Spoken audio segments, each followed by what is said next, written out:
Do you share the information with Hostel Connect and ISQ value with the patients? If so, how?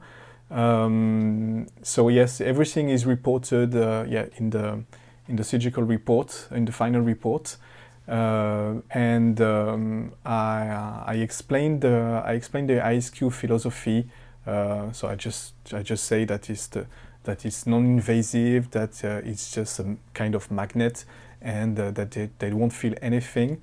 And right before, so when I recall the patients, for example, 3 months after the implant placement, then I show them the touch screen, and before the digital impression, I first do the ISQ, and they can see if there is a progress of the values, if it gets better, if it's still stable, if it's still green.